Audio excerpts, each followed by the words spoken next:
परिंदों को नहीं दी जाती तालीम उड़ानों की, वह खुद ही तय करते हैं मंजिल आसमानों की।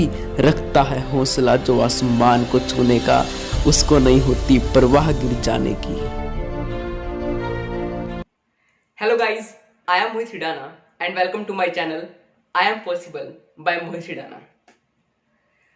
तो ये जो वीडियो है वो क्लास 10th केमिस्ट्री के चैप्टर नेम एसिड्स, बेसिस और सोल्ट्स के एसिड्स का डी पार्ट है। अभी तक हम एसिड्स के ए, बी और सी पार्ट्स को कवर कर चुके हैं। उनमें हम उन पार्ट्स में हमने एसिड्स के बारे में जाना, कुछ एक्सपेरिमेंट्स किए और कुछ इंपॉर्टेंट टर्म्स को स्टडी किया। तो ये जो एसिड्स का डी पार्ट है, इसमें हम एसिड्स के बारे में और जानते हैं और अपनी नॉलेज को थोड़ा सा इंक्रीज करते हैं। तो इसमें हम पढ़ेंगे स्ट्रॉन्ग एसिड्स और वीक एसिड्स के बारे में। नॉर्मली जो वर्ड है स्ट्रॉन्ग और वीक, इसे हम यूजली यूज करते हैं। कैसे? देखो, हम कहते हैं ना कि वो आदमी स्ट्रॉन्ग है, यानी कि वो फिजिकली स्ट्रॉन्ग है, यानी कि उसकी मसल्स हैं, वो बहुत ताकतवर है। और वीक वर्ड हम उसके लिए यूज करते हैं कि वो बहुत ज्यादा कमजोर है, यानी कि हम कहते हैं ना कि वो बहुत ज्यादा कमजोर आदमी है, वो बहुत ज्यादा वीक है। बट केमिस्ट्री की लैंग्वेज में, केमिस्ट्री में स्ट्रॉन्ग एसिड्स और वीक एसिड्स का कुछ अलग मीनिंग होता है। तो चलो जानते हैं कि केमिस्ट्री में स्ट्रॉन्ग एसिड्स और वीक एसिड्स का क्या मीनिंग होता है। स्ट्रॉन्ग एसिड्स की डेफिनेशन ये है कि they completely ionises in water and thus produces a large amount of hydrogen ions. सबसे पहले हम उन वर्ड्स को समझते हैं जिन्हें समझना आपके लिए जरूरी है। आयोनाइजेस, आयोनाइज का मतलब होता है डिसोसिएट होना, यानी कि टूट जाना। यानी कि आयोनाइज वर्ड यूज कर सकते हो आप, या फिर डिसोसिएट वर्ड यूज कर सकते हो। और दोनों वर्ड्स का मतलब है टूट जाना, यानी कि ब्रेक हो जाना। यानी कि ये वाले एसिड्स कंप्लीटली आयोनाइज हो जाते हैं, यानी कि पूरी तरह से टूट जाते हैं इन वाटर, जब हम इन्हें वाटर में डालते हैं, और प्रोड्यूस करते हैं large amount of hydrogen ions. यानी कि जो हाइड्रोजन आयंस प्रोड्यूस करते हैं ना, वो बहुत ज्यादा अमाउंट में होते हैं। अगर आपने मेरी पिछली वीडियोस देखी हैं तो आपको इतना तो पता ही होगा कि जो एसिड्स है ना, वो हाइड्रोजन आयंस को प्रोड्यूस करते हैं जब हम उन्हें वाटर में डालते हैं। तो फिर स्ट्रॉन्ग एसिड्स और वीक एसिड्स का डिफरेंस इधर ही तो क्रिएट होता है ना, कि वो वाले एसिड्स जो ज्यादा अमाउंट में हाइड्रोजन आयंस को रिलीज करते हैं वो होते हैं स्ट्रॉन्ग एसिड्स, और जो एसिड्स कम अमाउंट में हाइड्रोजन आयंस को रिलीज करते हैं वो होते हैं वीक एसिड्स। वीक एसिड्स की डेफिनेशन कुछ इस तरह है कि दे पार्शली आयोनाइजेस। पार्शली यानी कि कंप्लीटली नहीं होते। मतलब आप कह सकते हो कि मान लो ज्यादा अमाउंट में हाइड्रोजन आयंस मतलब अलग हो सकते हैं, ब्रेक हो सकते हैं, पर बहुत ज्यादा कम अमाउंट में हाइड्रोजन आयंस ब्रेक होंगे। तो ये पार्शली आयोनाइज होते हैं वाटर में और प्रोड्यूस करते हैं बहुत ज्यादा कम amount of hydrogen ions. Obviously friends, अगर ये पूरी तरह से ब्रेक नहीं होंगे हाइड्रोजन आयंस में, तो फिर क्या होगा कि हाइड्रोजन आयंस कम मिलेंगे हमें। तो अब डेफिनेशन तो हमने समझ लिया, कुछ एग्जांपल्स भी कर लेते हैं। स्ट्रॉन्ग एसिड्स की एग्जांपल है हाइड्रोक्लोरिक एसिड, सल्फ्यूरिक एसिड और नाइट्रिक एसिड। तो देखो यार, जैसे कि हमारे पास HCl है, तो ये किस में डिवाइड होगा? हाइड्रोजन आयंस में और क्लोरीन आयंस में। और जो हाइड्रोजन आयंस आए हमारे पास, वो क्या होंगे? जब हम वाटर में डालेंगे ये वाले एसिड को, तो जो हाइड्रोजन आयंस होंगे वो ज्यादा अमाउंट में आएंगे और वो स्ट्रॉन्ग एसिड्स कहलाएगा। तो अब हम बात करते हैं वीक एसिड्स की एग्जांपल की। इसकी एग्जांपल है एसिटिक एसिड, कार्बोनिक एसिड। इसमें क्या होगा कि जो एसिटिक एसिड होगा ना, जब हम उसे वाटर में ऐड करेंगे तो वो हाइड्रोजन आयंस प्रोड्यूस तो करेगा, पर बहुत ही ज्यादा कम अमाउंट में। तो मुझे उम्मीद है आपको स्ट्रॉन्ग एसिड्स और वीक एसिड्स का बिल्कुल क्लैरिटी हो गई होगी कि क्या है ये। और एक पॉइंट आपके लिए जानना बहुत ज्यादा जरूरी है। बच्चे ना कंफ्यूज हो जाते हैं। किसमें? वो कंफ्यूज हो जाते हैं कि स्ट्रॉन्ग एसिड्स कॉन्सेंट्रेटेड एसिड होते हैं। ऐसा नहीं होता। अगर आपने मेरी पिछली वीडियोस देखी है तो आपको पता होगा कि जो कॉन्सेंट्रेटेड एसिड होता है ना, उसमें वाटर की प्रेजेंस, उसमें वाटर जो है वो बहुत ज्यादा कम अमाउंट में होता है। ठीक है ना, वाटर जो है बहुत ज्यादा कम अमाउंट में होता है। और जो स्ट्रॉन्ग एसिड्स अब हम पढ़ रहे हैं, इसमें क्या है? ये वो वाले एसिड्स होते हैं जो बहुत ज्यादा अमाउंट में हाइड्रोजन आयंस प्रोड्यूस करते हैं। इसका मतलब ये हुआ कि strongness refers to degree of ionisation but not concentration of acid, यानी कि स्ट्रोंगनेस रेफर्स, यानी कि स्ट्रोंगनेस हमें ये बताती है डिग्री ऑफ आयोनाइजेशन, यानी कि स्ट्रोंगनेस हमें ये बताती है कि जो वो एसिड है वो कितना ज्यादा ब्रेक करके हाइड्रोजन आयंस को प्रोड्यूस कर रहा है, यानी कि स्ट्रोंगनेस हमें ये बताती है कि कोई एसिड कितने ज्यादा हाइड्रोजन आयंस प्रोड्यूस कर रहा है। पर नॉट कॉन्सेंट्रेशन ऑफ एसिड, पर ये हमें कॉन्सेंट्रेशन ऑफ एसिड नहीं बताती, पर ये हमें ये नहीं बताती कि वो एसिड में पानी कम है अलग है। मींस जो ये वर्ड्स मैंने यूज किए हैं इसका सिंपली मीनिंग ये निकलता है फ्रेंड्स कि स्ट्रॉन्ग एसिड्स और कॉन्सेंट्रेटेड एसिड में बहुत ज्यादा डिफरेंस होता है। और जो नेक्स्ट पॉइंट है वो ये है कि strong acids react very rapidly with other substances. और जो स्ट्रॉन्ग एसिड्स होते हैं ना वो क्या करते हैं, वो बहुत ज्यादा तेजी से बहुत ज्यादा फास्टली रिएक्ट करते हैं, यानी कि वो बहुत ज्यादा स्ट्रॉन्गली अपने केमिकल प्रोसेस को या रिएक्शन के प्रोसेस को करते हैं। और जो हमारे बेचारे वीक एसिड्स वो बहुत ज्यादा वीक है ना, तो मतलब वो बहुत ज्यादा स्लोली रिएक्ट करते हैं दूसरे सब्सटेंसेस के साथ। अब ऐसा क्यों हुआ? ऐसा इसलिए हुआ क्योंकि स्ट्रॉन्ग एसिड्स हाइड्रोजन आयन को ज्यादा अमाउंट में रिलीज कर रहे हैं, तो मतलब रिएक्शन वगैरह का प्रोसेस ना बहुत ज्यादा फास्ट हो गया। अब वीक एसिड्स तो बेचारे मतलब निकल ही कम रहे हैं, वो तो ब्रेक ही कम हो रहे हैं, बहुत ज्यादा कम आ रहे हैं हमारे पास, तो वो रिएक्शन को कैसे जल्दी करेंगे। तो अब आपके लिए ना एक पॉइंट है जो याद रखना जरूरी है, वो ये है कि when acid is diluted then the concentration of hydrogen ions decreases by per unit volume। यानी कि फ्रेंड्स कोई भी एसिड ले लो, मान लो हम हाइड्रोक्लोरिक एसिड ले लेते हैं, बिकॉज ये मतलब याद रखना भी इजी है। हाइड्रोक्लोरिक एसिड जब हम इसे डिल्यूट करेंगे, डिल्यूट करना यानी कि अगर हम उस एसिड में पानी को ज्यादा डालेंगे तो होगा क्या कि जो कॉन्सेंट्रेशन होगी हाइड्रोजन आयंस की यानी कि H पॉजिटिव आयंस की वो डिक्रीज हो जाएगी by per unit volume. Means आप सिंपल इसको ये मानकर चल सकते हो। आप ना इसको याद रखने के लिए दो केसेस अपने माइंड में इमेजिन करो। आप इमेजिन करो कि एक वो केस है जिसमें एक एसिड है, उसमें हाइड्रोजन आयंस हैं, और वही एसिड हमारा दूसरी तरफ भी है। जो पहला एसिड है उसमें हाइड्रोजन आयन हमने काउंट कर लिए, ठीक है, मान लो 50 हाइड्रोजन आयंस हैं। वैसे आप काउंट नहीं करोगे इसे, पर मैं आपको एग्जांपल दे रहा हूं ताकि आप इसे मतलब याद रख पाओ, आप इमेजिन करने में आपको आसानी हो। तो आप मानकर चलो कि आपके पास हाइड्रोक्लोरिक एसिड है एक बीकर में, उसमें आपके पास 50 हाइड्रोजन आयंस निकल रहे हैं, ठीक है। अब वही बीकर में आप हाइड्रोक्लोरिक एसिड ले लो, एक दूसरे बीकर में आप हाइड्रोक्लोरिक एसिड ले लो, और होगा क्या, आप ये देखोगे कि अगर आप दूसरे बीकर वाले बीकर में जो आपका हाइड्रोजन आयंस हैं उसमें भी 50 हाइड्रोजन आयंस हैं, पर अगर आप उसमें वाटर ऐड करोगे तो ये होगा कि जो उसके हाइड्रोजन आयंस की परसेंटेज कम हो जाती है। तो अब हम पढ़ने जा रहे हैं यूजेस ऑफ मिनरल एसिड्स, यानी कि अगर आप रिकॉल कर पा रहे हो तो आपको याद होगा कि मैंने आपको मिनरल एसिड्स के बारे में बताया था। मिनरल एसिड्स याद करो फ्रेंड्स, मिनरल एसिड्स में मैंने आपको 3 एसिड्स के बारे में बताया था, nitric acid, hydrochloric acid and sulphuric acid. अब हम बात करेंगे कि ये एसिड्स का इंडस्ट्रीज में क्या क्या यूज होता है। तो सबसे पहले हम बात करने जा रहे हैं हमारे सल्फ्यूरिक एसिड की। Sulphuric acid is used in manufacturing of fertilisers, paints and dyes etcetera. जो सल्फ्यूरिक एसिड है ना उसको हम यूज करते हैं किसकी मैन्युफैक्चरिंग में, फर्टिलाइजर्स की, पेंट्स की और डाइज की। आपको पता है फर्टिलाइजर्स क्या होता है, पेंट्स आपको पता है, बट डाइज क्या होता है? डाइज कोई भी कलर्ड मटेरियल हो गया।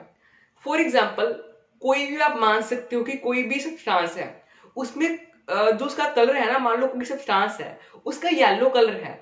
अब उसका येलो कलर क्यों आया? क्योंकि येलो कलर की पिगमेंट्स प्रेजेंट थी, येलो कलर की डाइज प्रेजेंट थी। इससे डाइज वर्ड सिंपली यूज किया जाता है कोई ना कोई पिगमेंट के लिए। और नेक्स्ट आता है हमारे पास हमारा नाइट्रिक एसिड। नाइट्रिक एसिड को यूज करते हैं हम फर्टिलाइजर्स और डाइज बनाने में। आपके लिए याद रखना बहुत ज्यादा इजी है, क्यों? क्योंकि देखो जो हमारे पास पहला आएगा सल्फ्यूरिक एसिड उसको भी हम यूज करेंगे फर्टिलाइजर्स, पेंट्स और डाइज बनाने में, और जो हमारे पास बाद में नाइट्रिक एसिड आएगा उसे फर्टिलाइजर्स और डाइज बनाने के लिए यूज करेंगे। और नेक्स्ट आता है हमारा हाइड्रोक्लोरिक एसिड। हाइड्रोक्लोरिक एसिड को हम यूज करते हैं टेक्सटाइल यानी कि क्लोथ्स वगैरह हो गए, ये सब टेक्सटाइल में आ जाते हैं, यानी कि टेक्सटाइल इंडस्ट्री वगैरह आप कह सकते हो, इसमें यूज होता है। फूड स्टफ में और लेदरी मटेरियल्स वगैरह बनाने में हम हाइड्रोक्लोरिक एसिड को यूज करते हैं। तो फ्रेंड्स फाइनली जो हमने एसिड्स की सीरीज शुरू की थी वो कंप्लीट हो चुकी हैं। तो हम एक फर्दर स्टेप इंक्रीज कर रहे हैं, वो है बेसिस का। तो इस वीडियो में मैं साथ में बेसिस का ए पार्ट भी कवर करूंगा। तो हम शुरू करते हैं हमारे बेसिस का ए पार्ट। तो फ्रेंड्स मैंने आपको एसिड्स के बारे में बहुत कुछ बताया है, तो जब मैं बोलूंगा एसिड तो आपके दिमाग में क्या क्या आएगा, थोड़ा रिकॉल करो। मे बी आपके माइंड में ये आए कि एसिड्स की डेफिनेशन आए कि एसिड सोर टेस्ट के होते हैं, एसिड खट्टे होते हैं, जब मैंने आपको लेमन की एग्जांपल दी थी। जब मैं एसिड बोलूं तो क्या पता आपके माइंड में वो वाला एक्सपेरिमेंट आ जाए जिसमें बबल्स प्रोड्यूस होते थे, और जब हम कैंडल के साथ बबल्स को मतलब रखते थे तो होता क्या था कि पॉपअप की साउंड प्रोड्यूस होती थी। हो सकता है कि जैसे ही मैं एसिड बोलूं तो आपके पास लिटमस पेपर वाला टेस्ट आ जाए या कुछ और एक्सपेरिमेंट्स आ जाए जिसमें कलर चेंज हो सकते थे। तो मतलब जब मैं बोल रहा हूं एसिड तो आपके माइंड में मतलब एक सीरीज बन गई है एसिड की। तो अब मैं बोल रहा हूं बेसिस तो आपके माइंड में क्या आ रहा है? जस्ट इमेजिन, जब मैं बोल रहा हूं बेसिस तो आपके माइंड में ना कुछ आना चाहिए, थोड़ा रिकॉल करो। तो अगर रिकॉल नहीं कर पा रहे तो मैं करवा देता हूं आपको रिकॉल। देखो, bases it turns red litmus to blue, यानी कि बेसिस वो सब्सटेंसेस होते हैं फ्रेंड्स जो कि रेड लिटमस को ब्लू में चेंज करते हैं। याद करो, ये हमने तब पढ़ा था जब हमने एसिड का एक्सपेरिमेंट किया था, लिटमस पेपर टेस्ट। और जो बेसिस है ना उनका भी टेस्ट होता है। अब एसिड का क्या टेस्ट था? एसिड का टेस्ट था सोर। वैसे जो बेसिस है ना उनका भी टेस्ट होता है। जो बेसिस है वो बिटर टेस्ट के होते हैं। अब ऐसा नहीं कि आप बेसिस को टेस्ट करके देखने लग जाओ कि बिटर है या नहीं, कि मैं देखना चाहता हूं कि ये बेस है या नहीं। आप ऐसा नहीं करोगे बिकॉज ये हार्मफुल हो सकता है। तो जो बेसिस है उसकी कुछ एग्जांपल्स देखते हैं हम। एग्जांपल्स जैसे कि बेसिस है उसकी एग्जांपल है जैसे कि metal oxide, metal hydroxide, metal carbonate, metal hydrogen carbonate. तो फोकस करो मेटल ऑक्साइड। अब ये मेटल ऑक्साइड क्या हुआ? मेटल ऑक्साइड यानी कि कोई भी मेटल ऑक्साइड, जैसे कि मेटल में आप ले लो जिंक, ठीक है, और ऑक्साइड में आपके पास ऑक्सीजन वगैरह तो प्रेजेंट है ही, यानी कि मेटल ऑक्साइड मतलब कि आप ले सकते हो मान लो sodium. Sodium is a metal, metal की जगह पर आपने सोडियम रख दिया, और ऑक्साइड तो मतलब ऑक्सीजन तो है ही, यानी कि मेटल ऑक्साइड की जगह आप इधर सोडियम ऑक्साइड लिख सकते हो। मेटल हाइड्रोक्साइड की जगह आप सोडियम हाइड्रोक्साइड लिख सकते हो। मेटल कार्बोनेट की जगह आप सोडियम कार्बोनेट लिख सकते हो। मेटल हाइड्रोजन कार्बोनेट की जगह आप सोडियम हाइड्रोजन कार्बोनेट लिख सकते हो। ऐसे ही आप मेटल को रिप्लेस करके उसकी जगह पर कुछ भी मेटल डाल सकते हो, कोई भी, जैसे कि मेटल ऑक्साइड लिख सकते हो की एग्जांपल आप सोडियम ऑक्साइड लिख सकते हो, पोटेशियम ऑक्साइड लिख सकते हो। तो हमने कुछ एग्जांपल्स पढ़ी बेसिस की, but as you know chemistry exceptions के बिना अधूरी है। तो एक एक्सेप्शन है, यानी कि हमने अभी भी पढ़ा है कि जो हमारे पास मेटल हाइड्रोक्साइड होते हैं वो बेसिस होते हैं। तो ऐसा मत समझना कि एमोनियम अच्छा एक मेटल होगा, और अगर एमोनियम मेटल होगा तो मेटल हाइड्रोक्साइड यानी कि हमारे पास मेटल हाइड्रोक्साइड बन गया, ऐसा नहीं है। यानी कि ammonium hydroxide is a base but not metal hydroxide. यानी कि फ्रेंड्स जो हमारे पास एमोनियम हाइड्रोक्साइड है ना वो एक बेस तो है पर वो मेटल हाइड्रोक्साइड नहीं है, ठीक है ना। यानी कि एमोनियम हाइड्रोक्साइड एक बेस तो है पर वो मेटल हाइड्रोक्साइड नहीं है। ऐसा ना हो कि आप अपने एग्जाम्स में मेटल हाइड्रोक्साइड में एग्जांपल लिख दो एमोनियम हाइड्रोक्साइड, ये गलत हो जाएगा। मींस एक्सेप्शन है कि होना तो नहीं चाहिए पर मतलब हम इसे, पर ये है, रूल्स को नहीं सेटिस्फाई कर रहा हमारे, पर ये इसमें इंक्लूड किया जाता है। तो आपको ये एक्सेप्शंस याद रखनी होती है, जैसे कि एमोनियम हाइड्रोक्साइड एक बेस तो है पर वो मेटल हाइड्रोक्साइड नहीं है। तो अब मैं देखता हूं कि कौन सा बच्चा, कौन सा स्टूडेंट मेरी वीडियो को पूरे फोकस के साथ देख रहा है और समझ रहा है कॉन्सेप्ट्स को। तो अब है क्विज टाइम। तो देखते हैं, पहला क्वेश्चन है मेरा आपसे, आपको मैं 5 सेकंड्स दूंगा और मतलब आप देखना कि आप रिकॉल कर पा रहे हो उन चीजों को, आपको कॉन्सेप्ट समझ आ रहे हैं या नहीं आ रहे। पहला question, which is not based from the following, in 4 example में कौन सा बेस नहीं है? 5 4 3 2 1। तो इसका आंसर है हाइड्रोक्लोरिक एसिड। यानी कि जो हाइड्रोक्लोरिक है ऑब्वियसली वो तो एसिड ही है ना, तो वो थोड़ी बेस होगा। अब कैल्शियम ऑक्साइड ले लो, कैल्शियम ऑक्साइड का क्या हुआ? कैल्शियम ऑक्साइड मतलब कि metal oxide, sodium oxide means metal oxide, calcium hydroxide means metal hydroxide. और जो ये सारे मेटल ऑक्साइड हो गए और मेटल हाइड्रोक्साइड हो गए, ये तो बेसिस होते हैं। तो हमारे पास क्या रह गया? HCl। तो अब हम आते हैं अपने नेक्स्ट क्वेश्चन पे, which is not a metal hydroxide. इनमें से कौन सा मेटल हाइड्रोक्साइड नहीं है? याद करो, अभी भी बताया मैंने आपको। तो आपके पास 4 ऑप्शंस है।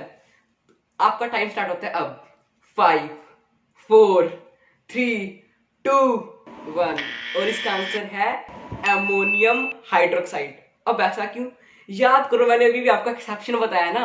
एक्सेप्शन ये था कि जो मेटल हाइड्रोक्साइड होते हैं वो बेसिस तो होते हैं, पर एक हमारे पास एमोनियम हाइड्रोक्साइड ही है जो एक बेस नहीं है। जो हमारे पास एक बेस तो है पर वो मेटल हाइड्रोक्साइड नहीं है। यानी कि कैल्शियम हाइड्रोक्साइड एक मेटल हाइड्रोक्साइड है, मैग्नीशियम हाइड्रोक्साइड एक मेटल हाइड्रोक्साइड है, सोडियम हाइड्रोक्साइड एक मेटल हाइड्रोक्साइड है। पर एमोनियम हाइड्रोक्साइड क्या है? एमोनियम हाइड्रोक्साइड हमारे पास एक बेस है, पर ये मेटल हाइड्रोक्साइड नहीं है। तो अब हम फर्दर इस चैप्टर को कंटिन्यू करते हैं। तो मुझे उम्मीद है कि आपको अब चैप्टर इंटरेस्टिंग लगने लग गया होगा। तो अब हम समझते हैं एल्केलीज को। अभी एल्केलीज क्या आ गया? तो देखो फ्रेंड्स, हमने पढ़ा है बेसिस के बारे में। अब मैं बोल रहा हूं बेसिस। आपके माइंड में क्या स्ट्रक कर रहा है? आपके माइंड में आना चाहिए कि ये बिटर होते हैं। आपके माइंड में आना चाहिए लिटमस पेपर टेस्ट, कि ये रेड लिटमस को ब्लू लिटमस में कन्वर्ट करते हैं। आपके माइंड में कुछ एग्जांपल्स आने चाहिए। तो एल्केलीज क्या है यार? एल्केलीज है वाटर सोल्यूबल बेसिस। सोल्यूबल का क्या मीनिंग हुआ? सोल्यूबल मतलब कि जो वाटर में मिक्स हो जाता है, वाटर में घुल जाता है, उसे हम कहते हैं सोल्यूबल। मान लो मैं आपको 2 बेसिस देता हूं। एक बेस है जिसको पानी में डालने पर वो मिक्स ही नहीं हुआ यार, और एक को डाला वो मिक्स हो गया। हमें पता ही नहीं लगा, मतलब बेस अच्छी तरह से मिक्स हो गया वाटर के साथ। जो अच्छी तरह से मिक्स हो गया, जो सोल्यूबल हो गया, जो घुल गया, वो हुआ हमारा एल्केली। तो यानी कि जो बेसिस है उसकी एक और कैटेगरी है, वो है एल्केलीज। तो वाटर सोल्यूबल बेसिस हमारे हैं एल्केलीज। तो एल्केलीज जो है उसे हम कह सकते हैं a base which is soluble in water is called alkali. यानी कि वो वाला बेस फ्रेंड्स जो कि वाटर में मिलाने पर मिक्स हो जाता है, घुल जाता है, वो कहलाता है एल्केली। और अब एल्केलीज की कुछ एग्जांपल्स करते हैं, जैसे कि sodium hydroxide, potassium hydroxide, calcium hydroxide, ammonium hydroxide, और हमारे पास क्या आया? Magnesium hydroxide. और फ्रेंड्स अब आप देख ही पा रहे हो कि ये सभी के सभी हाइड्रोक्साइड हैं, यानी कि सभी के सभी मेटल हाइड्रोक्साइड हैं।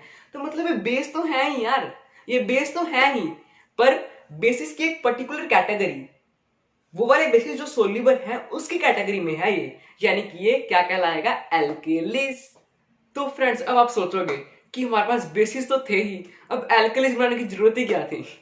कि बेसिस तो थे ही ना यार, फिर एल्केलीज क्यों आए? मतलब क्या जरूरत थी इनकी? तो आई नो आप ये सोच रहे होगे कि एल्केलीज की क्या जरूरत है। Let's wait, I tell you.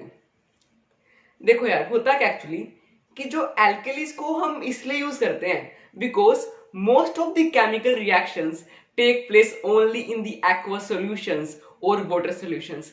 क्योंकि जो ज्यादा से केमिकल रिएक्शंस होती हैं ना, वो किस में होती हैं? वो वाटर सॉल्यूशन में, यानी कि हम कह सकते हैं एक्वा सॉल्यूशन। एक्वा सॉल्यूशन मतलब कि वाटर सॉल्यूशन ही हो गया। आप समझ सकते हो कि वो वाला सॉल्यूशन जिसमें पानी वगैरह है, ठीक है ना। तो ज्यादा से रिएक्शंस वाटर सॉल्यूशन में होती हैं, यानी कि ऐसे सॉल्यूशन जिनमें पानी वगैरह प्रेजेंट होता है। अब देखो, मैंने आपको एल्केली की डेफिनेशन क्या बताई थी? रिकॉल करो, मैंने ये बताया था एल्केली की डेफिनेशन कि वो वाटर में सोल्यूबल होते हैं। अगर वो वाटर में सोल्यूबल हुए तो हम उसे कोई सॉल्यूशन में डालेंगे वाटर वाले, तो उसमें सोल्यूबल हो जाएंगे। और यही तो कहना चाह रहे हैं हम कि जब केमिकल रिएक्शंस वगैरह होती है ना, तो वो किस में होती हैं? वो वाटर सॉल्यूशन में होती हैं, यानी कि ऐसे सॉल्यूशन में होते हैं जिनमें वाटर वगैरह प्रेजेंट होता है। तो एल्केलीज बहुत अच्छी रहती हैं, ठीक है ना। एल्केलीज अच्छी रहती हैं क्योंकि वो सोल्यूबल होती है इनमें और हमारा केमिकल रिएक्शन हो जाता है। उम्मीद है आपको ये सब समझ आ गया होगा। और अब यार हम देखते हैं कि what is common in all acid, कि ऐसा क्या है जो सभी के सभी एसिड्स में कॉमन है, जो सभी के सभी बेसिस में कॉमन है। मैंने आपको बताया था कि एसिड्स में क्या कॉमन था, कि सभी के सभी एसिड्स पानी में डालने पर हाइड्रोजन आयंस दे रहे थे। बेस भी वैसा ही है। बेसिस क्या होते हैं? A base is a substance which dissociates in water into hydroxide ions, यानी कि वो हाइड्रोक्साइड आयंस देते हैं, यानी कि OH नेगेटिव आयंस देते हैं हमें सॉल्यूशन में। इसके कुछ एग्जांपल्स देखते हैं जिससे और क्लियर हो हमें कॉन्सेप्ट। जैसे कि हमारे पास NaOH है।